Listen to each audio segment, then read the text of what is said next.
தெய்வீக மாலை நண்பர்களுக்கு வணக்கம். இன்று நம்ம தெய்வீக மாலை யூடியூப் சேனல்ல கோவிலில் வழங்கப்படும் பிரசாதம் என்பது வெறும் உணவு மட்டுமல்ல, அது இறைவனின் அருளாசி கலந்த ஒரு புனிதமான பொருளாக கருதப்படுகிறது.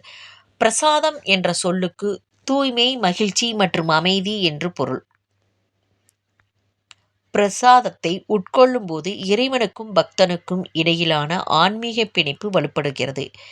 இறைவனுக்கு படைக்கப்பட்ட தூய்மையான உணவை சாப்பிடுவதால் மனதில் உள்ள எதிர்மறை எண்ணங்கள் நீங்கி நேர்மறை ஆற்றல் மற்றும் அமைதி கிடைக்கும். பகவத்கீதையின்படி இறைவனுக்கு அர்ப்பணிக்கப்பட்ட உணவை உண்பவர்கள் அனைத்து வகையான பாவங்களில் இருந்தும் விடுபடுகின்றார்கள். பெரும்பாலான பிரசாதங்கள் சாத்வீக உணவாக இயற்கையான மற்றும் சாந்தமான பொருள்களால் தயாரிக்கப்படுவதால் இவை உடல் ஆரோக்கியத்திற்கும் செரிமானத்திற்கும் நல்லது. கோவிலில் அனைவரும் வரிசையாய் நின்று ஒரே விதமான பிரசாதத்தை பெறுவது மக்களிடையே வேற்றுமை இல்லாத சமத்துவ உணர்வை வளர்க்கிறது.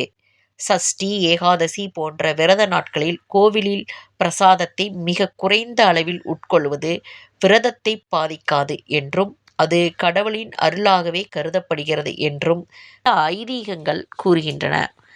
பிரசாதத்தை வாங்கும்போது எப்போதும் 2 கைகளையும் ஏந்தி பெற்று பக்தி மற்றும் நம்பிக்கையோடும் உட்கொள்வதுதான் முழு பலனை அளிக்கும்.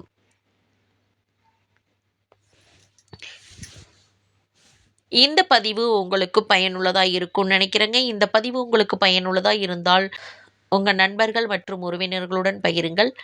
நம்மளுடைய தெய்வீக மாலை சேனலை இன்னும் நீங்கள் சப்ஸ்கிரைப் பண்ணாமல் பார்த்துக்கிட்டு இருந்தால் சப்ஸ்கிரைப் பண்ணிட்டு பாருங்கள். அப்படியே பக்கத்தில் இருக்கிற அந்த பெல் ஐக்கானையும் கிளிக் பண்ணிக்கிங்க. அப்போ தான் நான் போடுற இந்த மாதிரி ஆன்மீக பதிவுகள் உங்களுக்கு உடனுக்குடன் வரும். என்னோட வீடியோ எல்லாமே நீங்கள் மிஸ் பண்ணாமல் பார்க்கலாம். நன்றி.